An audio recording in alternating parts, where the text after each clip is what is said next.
हर सुबह सूरज की पहली किरण के साथ ही धर्मपाल अपने खेत की ओर निकल जाता था, माथे पर पसीना और मन में उम्मीद लिए।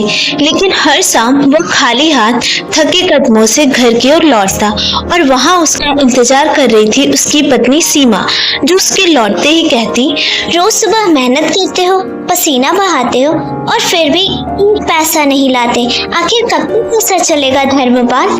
धर्मपाल गुस्से में बोला, सीमा, एक तो मैं दिन भर खेत में हल चलाता हूँ, ऊपर से तुम्हारे ताने भी सुनो। समझ नहीं आता काम करूं या ताने झेलूं। सीमा की आंखें भर आई। कितना समय हो गया हमें इस गरीबी से लड़ते हुए।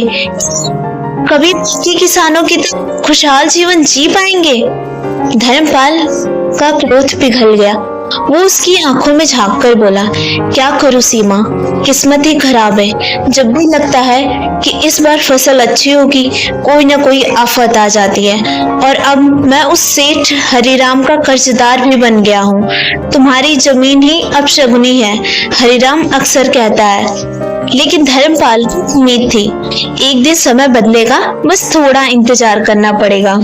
अगले दिन खेत में जैसे ही धर्मपाल हल चलाने लगा, तभी सेठ हरिराम अपने आदमी किशन के साथ वहां आ धमका, रुक जा धर्मपाल, पहले मेरा कर्जा चुका।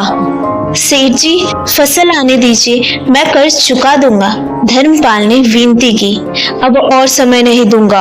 और वो कागज याद है ना, तेरे अंगूठे वाला, मैं अब किस खेत का मालिक हूँ।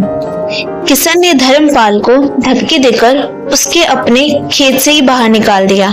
उदास मानित धर्मपाल घर लौटा। सीमा ने पूछा, क्या हुआ जी? सेठ हरिराम ने मेरा खेत छीन लिया। मैंने तो सिर्फ बीज के लिए पैसे उधार लिए थे। सीमा बोली, गांव के सरपंच मथुरा प्रसाद से शिकायत करो। लेकिन सरपंच ने साफ इनकार कर दिया। सेठ बहुत ताकतवर है, कोई तुम्हारी मदद नहीं करेगा। धर्मपाल बोला, तो मैं अब न्याय मांगने राजा आदित्य विक्रम के दरबार जाऊंगा। राजा आदित्य ने उसकी बात सुनी और सिपाही से कहा, जाओ रामगढ़ जाओ और सेठ हरिराम को दरबार में हाजिर करो, नहीं आए तो गिरफ्तार करो। हरिराम आया और झूठ बोलने लगा, महाराज, इसने खुद अपनी जमीन मुझे बेची है। गवाह के तौर पर सरपंच और भोला यादव भी आ गए। हाँ महाराज, हमने भी देखा था। धर्मपाल रो पड़ा, महाराज, ये झूठ बोल रहे हैं, लेकिन मेरी मदद नहीं कर रहा है कोई, क्योंकि सब सेठ से डरते हैं। राजा ने शर्त रखी, अगर दो गवाह ला सको तो तुम्हारा पक्ष मजबूत होगा। लेकिन कोई नहीं आया।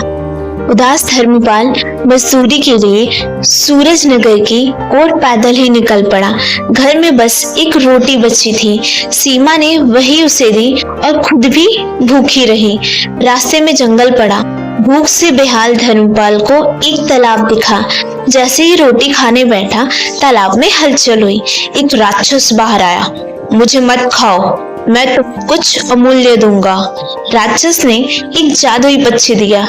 यह बोलता है, भविष्य बताता है और इसकी आंखों से सोना निकलता है। धर्मपाल वह पक्षी लेकर खुशी खुशी एक झोपड़ी में रात बिताने गया।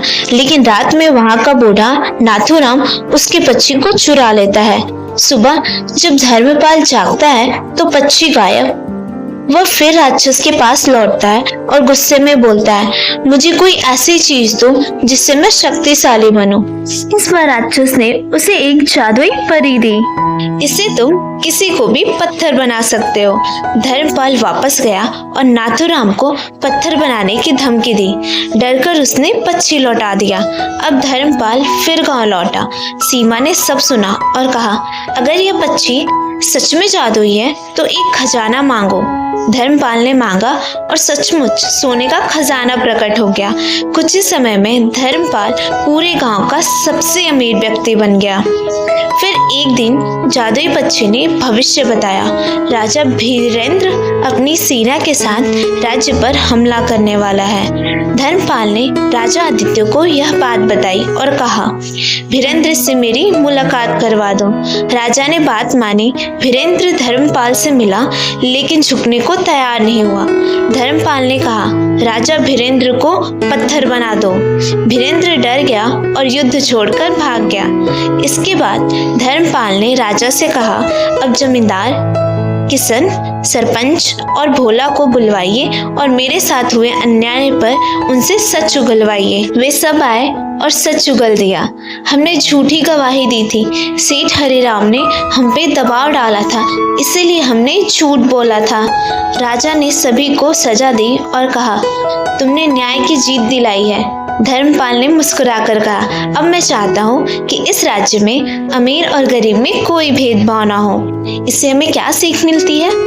किस्मत हमेशा उनका साथ देती है जो सच्चाई, मेहनत और हिम्मत के साथ आगे बढ़ते हैं। अगर आपको ये वीडियो पसंद आता है तो प्लीज इसे लाइक, शेयर और सब्सक्राइब जरूर करें। मिलते हैं अगले स्टोरी में।